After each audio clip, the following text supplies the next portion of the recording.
اعوذ باللہ من الشیطان الرجیم بسم اللہ الرحمن الرحیم الحمدللہ الذی ہدانا لہذا وما کننا لنہتدی لولا ان ہدانا اللہ، یعنی تمام تعریفیں اللہ رب العزت کے لیے ہیں جس نے ہمیں ہدایت کی راہ دکھائی، اور اگر اللہ ہمیں ہدایت کی راہ نہ دکھائے تو ہم کچھ بھی کر نہ پائیں۔ تمام تر درود و سلام ہوں اللہ کے حبیب سید الانبیاء امام الانبیاء حضور جان عالم صلی اللہ تعالی علیہ وآلہ وسلم پر۔ السلام علیکم ورحمۃ اللہ وبرکاتہ۔ جناب، خواتین کی دینی تربیت اور اصلاح کے تعلق سے ARYQ TV کی یہ ایمان افروز کاوش ہے جس کا سرنامہ ہے دین اور خواتین، اور یہ ذرائع ناچیز حاضر خدمت ہے۔ بات یہ ہے کہ بہنوں نے دین سیکھنا ہے، شریعت مطہرہ کے بنیادی احکام سیکھنے، کیونکہ وہ بیسک یونٹ ہیں، وہ دین سیکھیں گی اور اپنے متعلقین تک دین کو منتقل کریں گی، اور پھر دیکھیں گھر کا ماحول کیسے جنت نظیر ہوتا ہے۔ آج ہم کیا بات کر رہے ہیں؟ تو آج کا جو موضوع ہے وہ کل سے گزشتہ سے پیوستہ ہے، اور آج بھی ہم بات کر رہے ہیں ایمان اور اسلام کے تعلق سے۔ قرآن کریم میں اللہ تبارک و تعالی مومنین کو یا ایھا الذین آمنوا کہہ کے مخاطب کرتا ہے، اے ایمان والوں۔ اب ایمان والوں، تمہیں امن دینا سیکھنا ہے، یہی آج کا میسج ہے۔ اب امن والے افعال، امن والے معاملات، امن والی سوچ، امن والی فکر، امن والا رویہ، امن والا برتاؤ کیسے ممکن ہے، یہ سیکھنا ہے جناب۔ اور کل ہم نے اس تعلق سے بات کی، مفتی صاحب نے بھی، عالمات نے اس تعلق سے کلام کیا کہ گالی دینا، فحش کلامی کرنا یہ قابل مذمت ہے اور قابل اصلاح عمل ہے۔ کسی کو بے سبب لعن کرنا، لعنت دینا، ہم نے لعنت کے معنی سمجھے کہ کسی کو بد دعا دینا کہ تو اللہ تبارک و تعالیٰ کی رحمت سے دور ہو جائے، یہ بے سبب لعن کرنا جو ہے یہ بھی گناہ ہے، اس سے بچتے رہنا ہے۔ بدگمانی کرنا یہ بھی اچھا فعل نہیں ہے، اس سے بھی بچنا ہے، اور ایسے اعمال بھی نہیں کرنا کہ دوسرے ہمارے بارے میں بدگمان ہو، اپنے بھی اصلاح کرتی رہے، آپ نے کرنی ہے۔ پھر ہم نے کیا بات کی جناب؟ ہم نے بات کی کہ آپ نے قطع تعلقی بھی بے سبب کسی سے نہیں کرنی۔ آج ہم کیا بات کر رہے ہیں؟ آج ہم مسلمان کی تکفیر کے تعلق سے بات کریں گے، کتنا بڑا گناہ ہے، عادتاً کسی کو منافق کہہ دیا جاتا ہے، اس طرح کے سوالات آج میرے پاس موجود ہیں۔ عالمات میری، آپ کی، ہم سب کی رہنمائی کے لیے آن دی سیٹ موجود ہے ماشاءاللہ۔ یہ دونوں ہی خوش گفتار ہیں اور خدمت دین کے جذبے سے سرشار ہیں، خوبصورت گفتگو کرتی ہیں۔ عالمہ صفا فاطمہ کو سلام عرض کرتے ہیں۔ السلام علیکم ورحمۃ اللہ۔ وعلیکم السلام ورحمۃ اللہ۔ ماشاءاللہ، اللہ آپ کو سلامت رکھے، خیریت سے ہیں آپ؟ اللہ کا بڑا کرم۔ اور ان کے ساتھ تشریف فرما ہے، آج فرسٹ ٹائم ہمیں جوائن کر رہی ہیں عالمہ امامہ فیاض، انہیں بھی سلام عرض کرتی ہوں۔ السلام علیکم ورحمۃ اللہ۔ وعلیکم السلام۔ کیسی ہیں آپ امامہ؟ الحمدللہ۔ ماشاءاللہ، آپ کو ویلکم کرتے ہیں اور دعا گو ہیں کہ آپ ستھرا بولیں، آپ ہمیں دین سکھائیں اور میری بہنوں تک دینی احکام پہنچائیں۔ سوالات کا سلسلہ شروع کرتے ہیں۔ کسی مسلمان، ایمان اور اسلام بیسیکلی ہمارا عنوان ہے، ٹاپک ہے، اور کسی مسلمان کی تکفیر کرنا کتنا بڑا گناہ ہے عالمہ صفا فاطمہ؟ بسم اللہ الرحمن الرحیم۔ تکفیر کو پہلے سمجھ لینا چاہیے۔ تکفیر یعنی کافر قرار دینا۔ کوئی شخص مسلمان ہے اور آپ اس پر کفر کا حکم لگا رہے ہیں، یہ تکفیر کہلاتی ہے۔ بعض وجوہات کی بنا پر تکفیر کا حکم دیا بھی جاتا ہے، اہل علم اس کے بارے میں سٹیپ بھی لیتے ہیں، لیکن اگر جنرل گفتگو کی جائے کہ کسی مسلمان کو کافر کہنا، اب اس کے اوپر تو شریعت مطہرہ روکتی بھی ہے ہمیں، اور ہماری اصلاح کا حکم بھی ہمیں اس کے بارے میں بھی احکامات عنایت فرماتی ہے۔ دین اسلام، آپ نے بھی ابھی شروع میں ذکر کیا کہ سلامتی اور امن کا پیغام دیتا ہے۔ جس مسلمان کی گفتگو کی ابتدا ہی سلامتی سے ہو اور انتہا بھی سلامتی پر ہو، تو ضروری ہے کہ درمیان میں جو گفتگو ہو رہی ہے وہ بھی امن اور سلامتی والی ہونی چاہیے، خیر کی گفتگو ہونی چاہیے۔ اب رہا یہ مسئلہ کہ اگر ہم تکفیر کے معاملے کو دیکھیں تو اگر کسی شخص نے کبیرہ گناہ بھی کیا ہو، اس پر بھی شریعت مطہرہ منع کرتی ہے کہ یہ کبیرہ گناہ کرنے کے باوجود یہ کافر نہیں ہو گیا اور اس کی تکفیر نہیں کی جائے گی۔ نبی کریم علیہ الصلوۃ والسلام کی ایک حدیث پاک ہمیں ملتی ہے، لا ترجعوا بعدی کفارا، میرے بعد کفر کی طرف نہ لوٹ جانا کہ آپس میں ایک دوسرے کو قتل کرنا شروع کر دو۔ اس کی بھی وضاحت علماء نے یہ بیان فرمائی کہ اگر یہاں کفر کا لفظ استعمال ہوا ہے کہ میرے بعد کفر کی طرف نہ لوٹ جانا، تو اس کا مطلب یہ نہیں ہے کہ آپس میں اس کی بنیاد پر کسی کی تکفیر کی جائے، بلکہ مقصد یہ بیان کرنا ہے کہ یہ جو کفر کا لفظ نبی کریم علیہ الصلوۃ والسلام نے استعمال فرمایا، اس کا مطلب یہ ہے کہ وہ جو کافروں کے سے اعمال ہیں ان اعمال کی طرف نہ لوٹ جانا، جس سے ثابت یہ ہوتا ہے کہ یوں کسی کی کبیرہ گناہ کرنے کے باوجود بھی اس کی تکفیر نہیں کی جائے گی، کیونکہ کبیرہ گناہ کرنے سے کوئی شخص ایمان سے خارج نہیں ہوا کرتا، اگرچہ اس کا یہ فعل قبیح ہے، اس کو اس فعل سے بچنا بھی ضروری ہے، اس کے لیے توبہ بھی لازم ہے، اس کا تدارک بھی کیا جائے گا اور آئندہ اس گناہ سے بچنا بھی ضروری ہوگا جو بھی گناہ کبیرہ کرے گا، لیکن اس کا مطلب یہ نہیں ہے کہ اس کی اس بنیاد پر یا حدیث میں یہ لفظ استعمال ہونے کی وجہ سے تکفیر کا حکم بیان کیا جائے یا اس لفظ کو استعمال کیا جائے۔ تو حاصل کلام یہی ہے کہ تکفیر کا حکم اس طرح سے بیان نہیں کیا جاتا یا کسی مسلمان کو کافر قرار نہیں دیا جا سکتا۔ اب رہا یہ مسئلہ کہ اگر ہم دیکھتے ہیں بعض اوقات گالی کے طور پر بھی یہ کافر کا لفظ استعمال کر لیا جاتا ہے، اگر اس ٹرم کو یہاں پر دیکھیں کہ گالی کے طور پر واقعی کہنے والا کسی سامنے والے شخص کو کافر کہہ رہا ہے، ابھی بھی چونکہ کہنے والے کے ذہن میں، قائل کے ذہن میں یہ نہیں ہے کہ میں کفر کا حکم لگا رہا ہوں، بلکہ یہ ہے کہ میں برائی کے طور پر یا گالی کے طور پر کافر کہہ رہا ہوں، اس کی بھی ممانعات ہے، اگرچہ نہ تو کہنے والا کافر ہوگا نہ ہی سامنے والا شخص جس کو کافر کہا جا رہا ہے اس کے اوپر کفر کا حکم لگے گا، دونوں کفر سے تو بری ہیں لیکن یہ کام برا ہی ہے، جس طرح دیگر اعتبار سے گالی دینا منع ہے تو یہ تو بدرجہ اولا منع ہوگا کہ کسی کو گالی کے طور پر کافر کہا جائے۔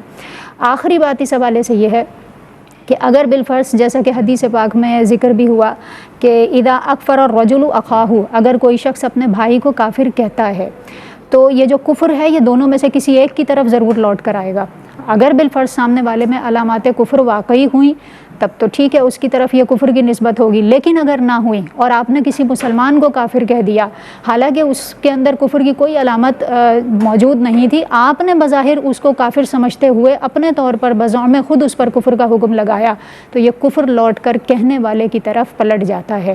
اب وہ تو کافر نہ ہوا لیکن آپ یعنی کہنے والے ضرور کافر ہو جائیں گے اور ان کے اوپر کفر کا حکم ضرور لگایا جائے گا، لہٰذا احتیاط کی بہت زیادہ ضرورت ہے کہ اس طرح کے الفاظ استعمال کرنا چاہے گالی ہی کے طور پر کیوں نہ ہو، وہ بھی اس کی بھی ممانعت ہے، پھر بدرجہ اولا اس کی ممانعت کہ کوئی شخص کافر نہیں ہے، مسلمان ہے، اپنے اعمال اس نے مسلمانوں والے ظاہر کیے لیکن کسی ایک وجہ کی بنیاد پر آپ یا اپنے ذاتی بغض و عناد کی بنیاد پر کسی کے اوپر کافر کا حکم لگا دیں یا اسی کسی ایک بظاہر علامت کو دیکھتے ہوئے جس کی وجہ سے آپ کو لگ رہا ہے کہ اس کے اوپر حکم کفر عائد ہوتا ہے، آپ اس کی بنیاد پر اس کو کافر کہنا شروع کر دیں، اس کی شریعت مطہرہ اجازت نہیں دیتی۔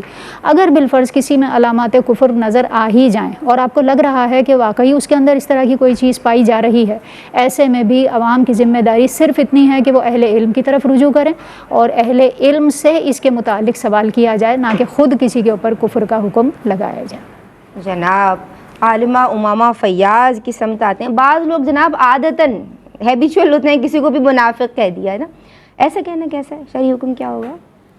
بسم اللہ الرحمن الرحیم۔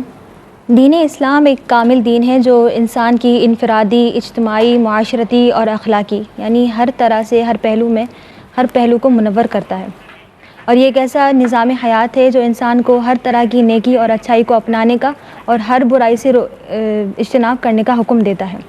لیکن بعض اوقات دین کی صحیح طور معلومات نہ ہونے کی وجہ سے، یہ معلومات تو ہوتی ہے لیکن امپلیمنٹیشن نہ ہونے کی وجہ سے نتیجہ یہ نکلتا ہے کہ ہم ذاتی بغض و عناد کی بنیاد پر، پسند و ناپسندیدگی کی بنیاد پر یا ہر معمولی بات پر کسی کو منافق کہہ دیتے ہیں، جبکہ اس کی قباحت، اس کی تفصیل اور اس کے حکم کے حوالے سے کوئی معلومات نہیں ہوتی۔ ایسا کرنا نہ صرف اخلاقی پستی کا شکار ہونے کا ثبوت ہے بلکہ شریعت کی نگاہ میں بھی سنگین جرم ہے۔ شریعت کی نگاہ میں سنگین جرم ہے۔ مزید ہم اس بریک کے بعد آپ کی سمت آتے اور تفصیل جانیں گے، درود پڑھتے رہیے، ہمارے ساتھ رہیے۔ السلام علیکم ورحمۃ اللہ۔ بسم اللہ الرحمن الرحیم۔ السلام علیکم ورحمۃ اللہ۔ آپ دیکھ رہے ہیں دین اور خواتین، ذرہ ناچیز کے ساتھ بات ہو رہی ہے ایمان اور اسلام کے تعلق سے، یعنی ایمان والوں کی سوچ، فکر، برتاؤ، رویہ اور تمام معاملات امن والے کیسے ہو سکتے ہیں جناب؟ احکام شریعہ اس تعلق سے کیا ہے؟ آج اس پہ کلام ہو رہا ہے۔ ہماری خوش بختی ہے اور ہمارے لیے سعادت مندی ہے کہ استاذنا المکرم، شیخنا المکرم، ہمارے مینٹور، ہمارے شیخ فیض بخش، فیض گستر، فیض رساں، ہماری رہنمائی کے لیے آن بھی پر براہ راست تشریف فرما ہے شیخ الحدیث مفتی محمد احسن نوید خان نیازی دامت فیودہم۔ سلام عرض کر رہی ہوں، السلام علیکم ورحمۃ اللہ وبرکاتہ۔ وعلیکم السلام ورحمۃ اللہ وبرکاتہ۔ خیریت سے ہیں؟ الحمدللہ رب العالمین۔ ماشاء اللہ، اللہ آپ کو سلامت رکھے۔ آپ کی اجازت ہو تو سوالات کا سلسلہ جہاں سے روکا تھا وہیں سے دوبارہ جوڑوں؟ جی جی ٹھیک ہے جی، بہت شکریہ۔ میں آپ کی سمت آؤں گی عالمہ امامہ فیاض، اور مجھے یہ بتائیے کہ بات ہم نے شروع کر دی تھی لیکن جہاں سے اس کو ہم نے سلسلے کو منقطع کیا تھا وہیں سے جوڑتے ہیں کہ بعض لوگ عادتاً کسی کو بھی منافق کہہ دیتے ہیں۔ آپ اس تعلق سے کلام کر رہی تھیں۔ میں عرض یہ کر رہی تھی کہ ذاتی بغض و عناد کی بنیاد پر بھی کسی کو منافق کہہ دینا جائز نہیں ہے۔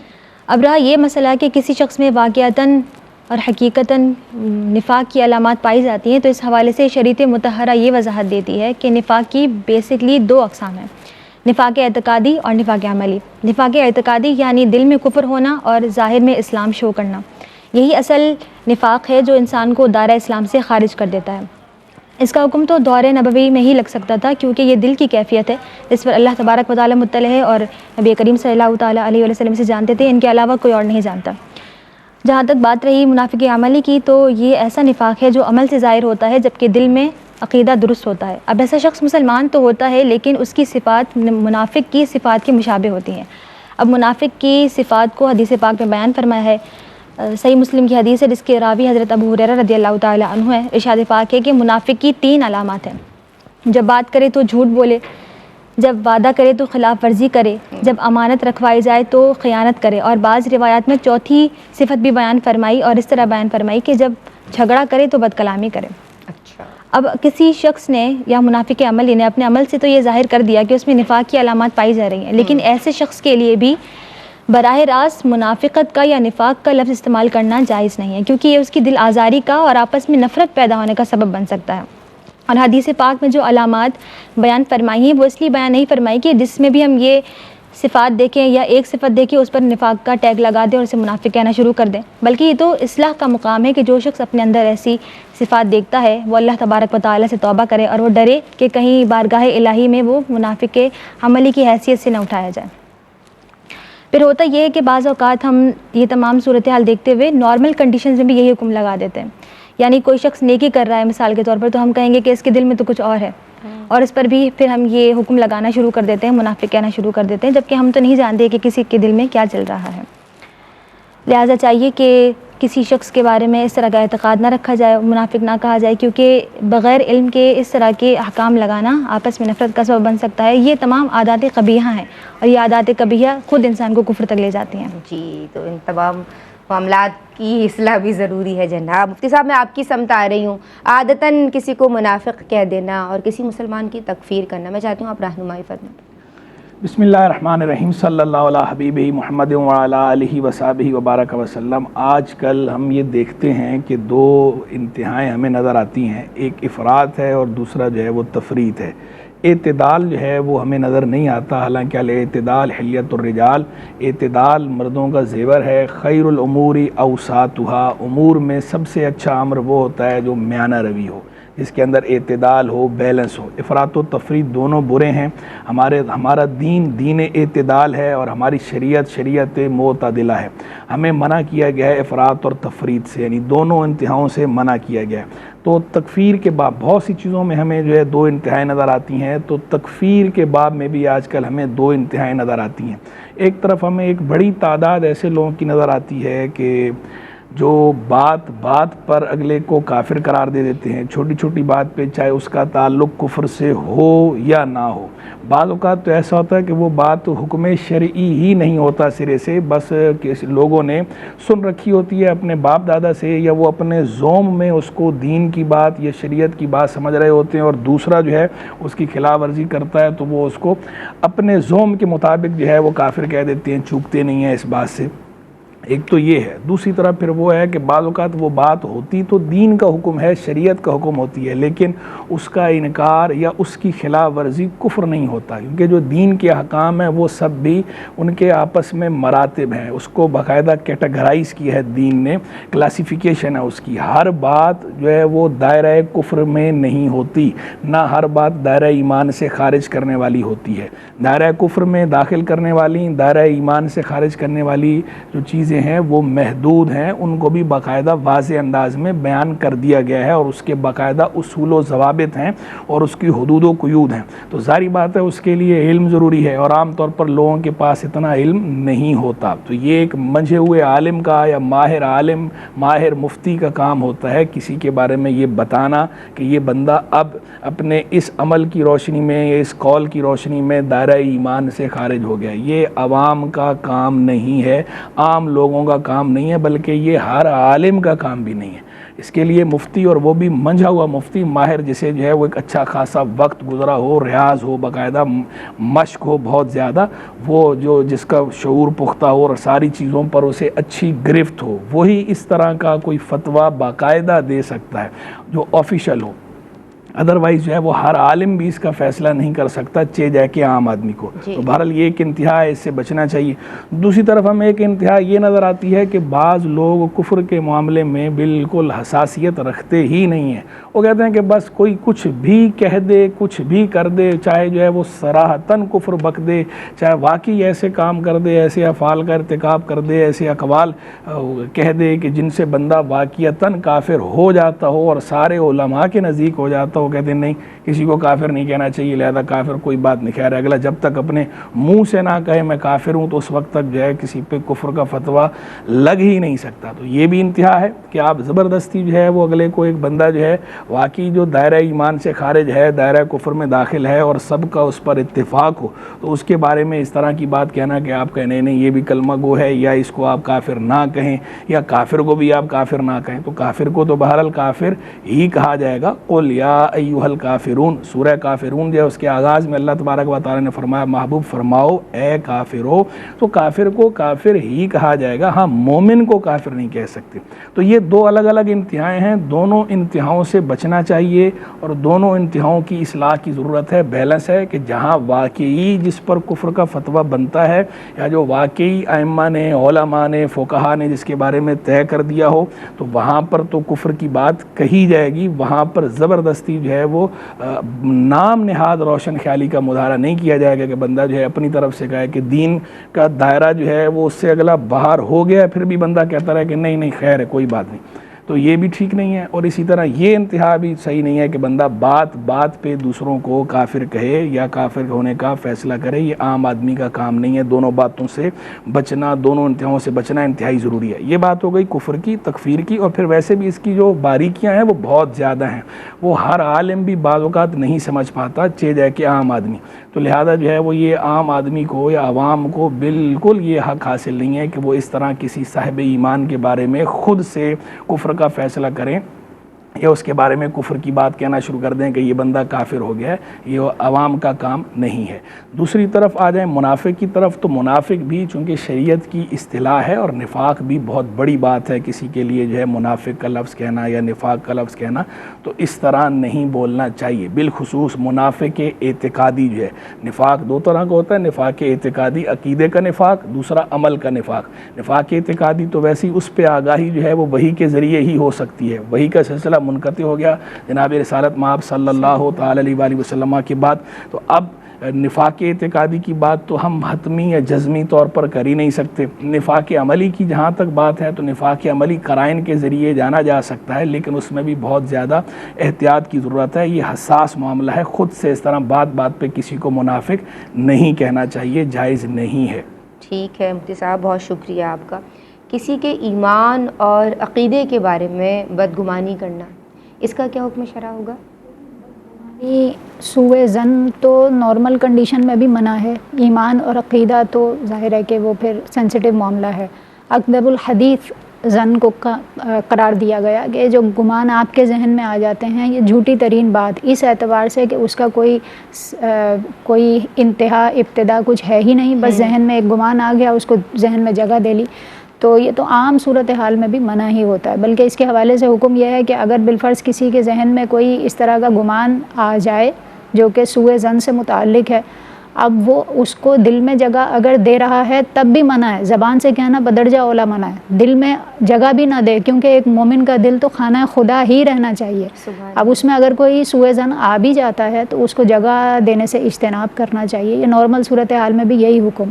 اچھا، اسی طرح دونوں طرف سے یہ اصلاح کرتا ہے دین اسلام، ایک طرف سے یہ کہ سوء ظن سے ہم بچیں گے، دوسری طرف وہ مسلمان جن کے بارے میں سوء ظن قائم کرنے کی خود بخود وہ ایسا گراؤنڈ بنا رہے ہیں کہ ہمارے بارے میں سوء ظن لوگ قائم کریں، ان کو بھی بچنا ہے، کیونکہ یہ تہمت کے مقام سے بچنا بھی مسلمان کے لیے ضروری ہے، اور دوسری طرف سوء ظن رکھا جائے اس سے بھی منع کیا گیا ہے۔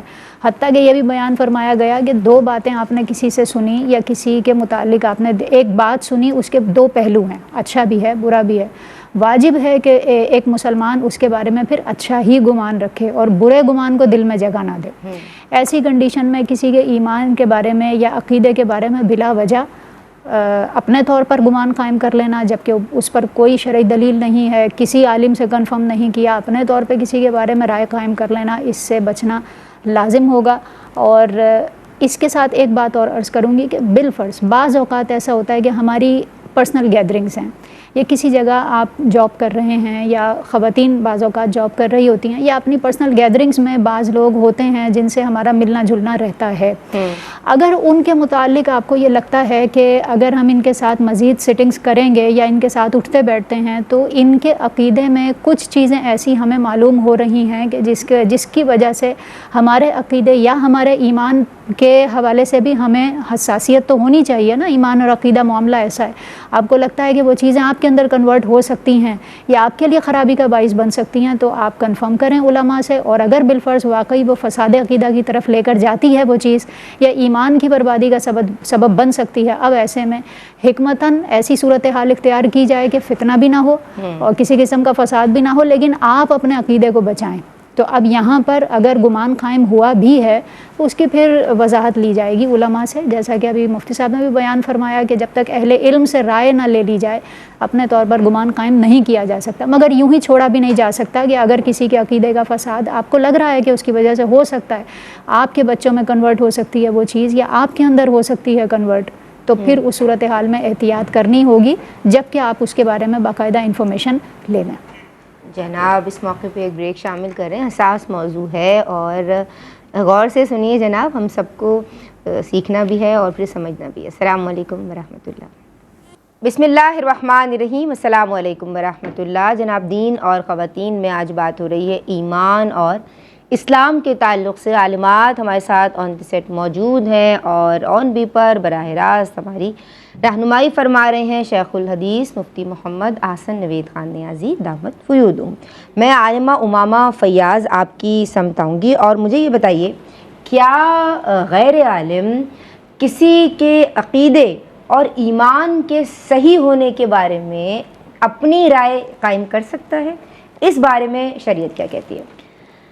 دیکھیے، اگر کسی شخص کا کفر یا ایمان بالکل واضح ہے تو جس چیز کا اس نے اظہار کیا ہے اپنے قول یا فعل کے ذریعے سے، تو جس کا اظہار کیا وہی اسے کنسیڈر کیا جائے گا، یعنی اگر اسلام کا اظہار کیا تو اسے مسلمان کنسیڈر کیا جائے گا، اگر کفر کو ظاہر کیا تو اسے کافر مانا جائے گا۔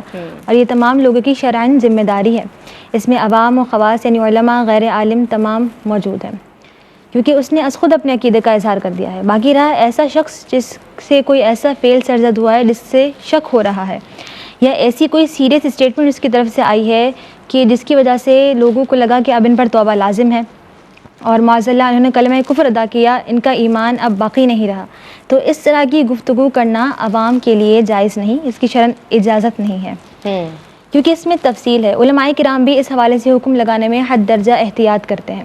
بعض اوقات کفر لزومی ہوتا ہے، بعض اوقات کفر التزامی ہوتا ہے جس میں گنجائش ہوتی ہے۔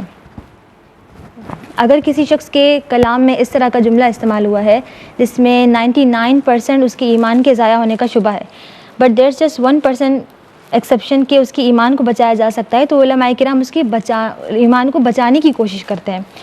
سورہ بنی اسرائیل کی آیت نمبر 34 میں اللہ تبارک و تعالیٰ کا ارشاد ہے وَلَا تَقُفْ مَا لَيْسَ لَكَ بِهِ عِلْم، اس بات کے پیچھے نہ لگو جس کا تمہیں علم نہیں ہے۔ تو عوام کے لیے کس طرح یہ جائز ہو سکتا ہے کہ وہ کسی کے بارے میں اپنے طور پر رائے قائم کریں اور اسے آگے بیان کریں؟ اگر کسی شخص کے بارے میں اس طرح کا گمان آ بھی جاتا ہے تو لازمی ہے کہ کسی عالم دین سے اس حوالے سے رہنمائی حاصل کر لینی چاہیے، کیونکہ بغیر علم کے حکم لگانا فساد کا سبب بنتا ہے۔ جب تک کنفرمیشن نہیں ہوگی تب تک حکم نہیں لگایا جا سکتا، اور جب تک حکم نہیں لگایا جائے گا تب تک نہ تو رائے قائم کی جائے گی اور نہ ہی اسے آگے بیان کیا جائے گا۔ لہٰذا ضروری ہے کہ اس حوالے سے معلومات ہونی چاہیے کہ کہیں ہم اپنے ہی ایمان کو ان تمام وجوہات کی وجہ سے خطرے میں نہ ڈالتے ہیں۔ جی جناب صاحب، میں آپ کی سمت آؤں گی، اور کسی کے ایمان اور عقیدے کے صحیح ہونے کے بارے میں کسی غیر عالم کی رائے قائم کرنا اور کسی کے عقیدے کے بارے میں بدگمانی کرنا، آپ کیا اس حوالے سے ہماری رہنمائی فرمائیں؟ جہاں تک جو ہے وہ رائے قائم کرنے کی یا گمان کی بات ہے تو عوام کو تو اس چیز کی اجازت نہیں ہے کہ وہ از خود کوئی رائے قائم کریں۔ ویسے بھی دیکھیں یہ دنیا کا بھی اصول ہے کہ جو بھی کوئی فن ہوتا ہے اس فن کے اندر اس فن کے ماہر کی رائے کا اعتبار ہوتا ہے، یعنی کوئی بھی شعبہ ہو اس کے اندر جو ایکسپرٹ اوپینین ہوتی ہے وہ ایکسپرٹ کی اوپینین ہوتی ہے، نہ کہ ہر آدمی کی کہ کوئی بھی ایرا غیرہ نتھو خیرہ یا حیا بن بھیا جو ہے اٹھ کے اس شعبہ حیات کے بارے میں یا اس فن کے بارے میں اپنی رائے دینا شروع کر دے، اور جو ہے وہ لوگ اس کو ہمیشہ اس طرح کی رائے کو کنڈیم کرتے ہیں اور اسے برا سمجھا جاتا ہے۔ معاشرے میں قبول حاصل ہونا تو دور کی بات ہے، لوگ اس پہ پھپتی کستے ہیں اور ہنستے ہیں کہ دیکھو یہ جو ہے وہ اس شعبے کا نہیں ہے اور یہ اس شعبے کے بارے میں رائے دے رہا ہے، یہ اس فن سے متعلق نہیں ہے اور یہ اس فن کے بارے میں رائے دے رہا ہے۔ تو چاہے کوئی کتنا ہی پڑھا لکھا کیوں نہ ہو، ابھی بات عام آدمی کی نہیں ہو رہی، یعنی میں کہہ رہا ہوں پڑھا لکھا ہونا، چاہے جو ہے وہ دینی طور پہ پڑھا لکھا ہو یا دنیاوی طور پہ پڑھا لکھا ہو، جس شعبے سے بندہ متعلق نہیں ہوتا، جس فن سے بندہ متعلق نہیں ہوتا، اس فن میں اس پڑھے لکھے آدمی کی رائے کی بھی حیثیت نہیں ہوتی، لوگ اسے کنسیڈر نہیں کرتے اور کنسیڈر کرنا بھی نہیں چاہیے۔ مثال کے طور پر انجینئرنگ ہے، اب انجینئرنگ ایک فن ہے، انجینئرنگ الگ ایک شعبہ ہے، انجینئرنگ کے اندر جو ہے وہ اعتبار جو ہے وہ انجینئر کی رائے کا ہوگا، نہ کہ کسی ڈاکٹر کی رائے کا، اسی طرح نہ کہ کسی عالم یا مفتی کی رائے کا۔ انجینئرنگ کے اندر جو ماہر ہے، جو ماہر انجینئر ہے، اس شعبے میں اس کی رائے کا، اس فن میں اس کی رائے کا اعتبار ہوگا۔ یہی معاملہ جو ہے وہ سائنس کی کسی شاخ کا ہے کہ جو سائنس کی کسی شاخ کی بات ہوگی تو اس کے اندر جو اس فن کا ماہر ہوگا اس بندے کی رائے کا اعتبار ہوگا، رائے وہ قائم کر سکتا ہے، کیونکہ اس کا تعلق جو ہے وہ جب تک شریعت کی حدود سے ٹکرانے والی بات نہ ہو، شریعت کی حدود سے اگر ٹکرانے والی بات آ جائے، ایمان سے عقائد سے متعلق آ جائے، پھر معاملہ جو ہے وہ الگ ہے۔ ویسے جو ہے وہ رائے قائم کسی شعبے کے بارے میں، فن کے بارے میں، اس فن سے متعلق جو بندہ نہیں ہے وہ قائم نہیں کر سکتا۔ تو ایسے ہی یہ جو دین کی بات ہے، دین کے اندر بھی جو عالم ہے، جو اس دین کے امور کا ماہر ہے، اس ایکسپرٹ ہے، باقاعدہ اس کی ایکسپرٹ اوپینین ہوتی ہے، اس کا اعتبار ہوتا ہے، بالخصوص شخصیات پر حکم لگانے کے معاملے میں، یعنی کسی بھی بندے پر فوکس کر کے اسپیسیفائی کرنا۔ ایک تو جنرل بات ہے نا، جیسے کل بھی ہم نے کہا تھا، لعنت کے والے سے بھی کہا تھا کہ ایک ہے لعن عمومی اور ایک ہے لعن شخصی، کہ جو ہے وہ عمومی لعنت کرنا کسی وصف کے بارے میں، عمومی طور پر کہنا کہ بھی جھوٹوں پر اللہ کی لعنت ہے تو ٹھیک ہے کیا جا سکتا ہے، لیکن لعن شخصی کی اجازت نہیں ہے کسی مسلمان کے لیے، چاہے وہ جھوٹ ہی کیوں نہ بول رہا ہو، متعین مشخص کر کے اسپیسیفائی کر کے اس کو یہ نہیں کہہ سکتے کہ تم پر جو ہے وہ اللہ کی لعنت ہے یا تم پر اللہ کی لعنت ہو، اس کی اجازت نہیں ہے لعن شخصی کی۔ تو اسی طرح یہاں پر بھی جب بات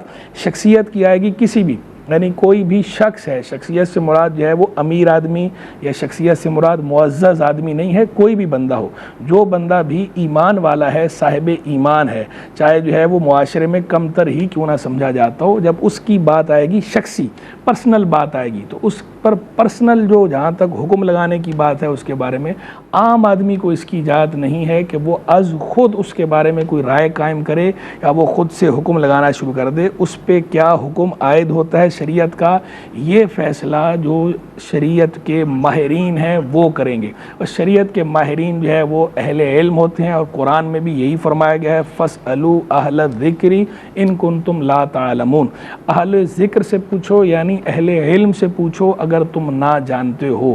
تو یہ فیصلہ ماہرین علم کا کام ہے، ماہرین شریعت کا کام ہے، ایسے آدمی کا کام نہیں ہے کہ جس کو خود شریعت کی باریکیاں معلوم نہ ہوں۔ تو یہ تو بات ہو گئی جنرل۔ اب آ جائیے اس بات کی طرف کہ بطور خاص عقیدے کی جہاں تک بات ہے، عقیدے یا ایمان کی، کسی کے عقیدے یا ایمان کی صحت کا فیصلہ کرنا یہ عام آدمی کا کام نہیں ہے، یہ ماہر علماء کا، ذی علم مفتیان کرام کا کام ہے۔ وہی تمام چیزوں کو مد نظر رکھ کر کسی کے بارے میں حکم عائد کر سکتے ہیں، اور حکم عائد کرتے ہیں تمام تر احتیاط کو ملوز رکھ کر۔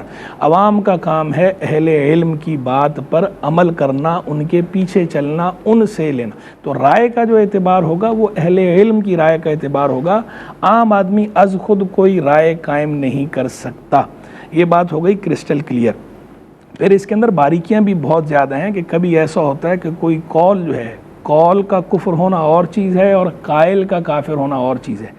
کبھی ایسا ہوتا ہے جو بات کی جا رہی ہوتی ہے وہ بات تو کفر بن رہی ہوتی ہے، لیکن جو بات کہنے والا ہے اس پر کفر کا فتویٰ عائد نہیں ہو رہا ہوتا۔ تو اب یہ اس کا جو فہم ہے، یہ فہم بھی عام آدمی کے بس کا روگ نہیں ہے کہ یہ کہاں پر ایسا ہوگا کہ قول کفر ہے اور قائل کافر نہیں ہے۔ یہ بھی ماہر اہل علم کا ہی کام ہے، وہی یہ فیصلہ کرتے ہیں، اور بہت سے احتمالات ہوتے ہیں بات کے اندر۔ جیسا کہ فقہاء نے صراحتاً یہ فرمایا ہے کہ اگر کوئی بندہ ایسی بات کرے جس کے اندر 100 پہلو نکل رہے ہوں، 100 احتمال بن رہے ہوں، 99 احتمال کفر کے ہوں، 99 پہلو کفر کے ہوں اور ایک پہلو، ایک احتمال ایمان کا ہو، تو جو ماہر مفتی ہوتا ہے وہ اسے ایمان والے پہلو پہ محمول کر کے اسے کفر سے بچاتا ہے، الا یہ کہ وہ بندہ خود صراحت کر دے خاص اسی کفری معنی کی کہ میری مراد یہ والا کفری معنی ہی تھا، تو پھر الگ بات ہے، پھر تو مفتی کا فتویٰ اسے کام نہیں دے گا۔ لیکن ادروائز وہ 99 پہلو اپنی جگہ پر ایک پہلو ایمان والا بن رہا ہے، اس ایمان والے پہلو کو غلبہ دیا جائے گا، صحیح، اس احتمال کو ترجیح دی جائے گی۔ اب یہ جو احتمال ہوتے ہیں یہ بھی الگ الگ ہوتے ہیں، کلام میں احتمال الگ ہے، تکلم میں احتمال الگ ہے، متکلم میں احتمال الگ ہے۔ یعنی اگر اس کو ہم، اس کی جو کلاسیفیکیشن ہے وہ اگر ہم کھولنا شروع کریں نا، 300 سے زائد صورتیں بنتی ہیں۔ اب جب کسی کے کفر کا فیصلہ کیا جاتا ہے نا، تکفیر شخصی کا، کسی متعین مشخص کی، تو مختلف صورتیں بنا کر ان صورتوں پہ جانچا اور پرکھا جاتا ہے۔ وہ 300 سے زائد صورتیں بنتی ہیں جن پہ جانچ کے یہ فیصلہ ہونا ہے۔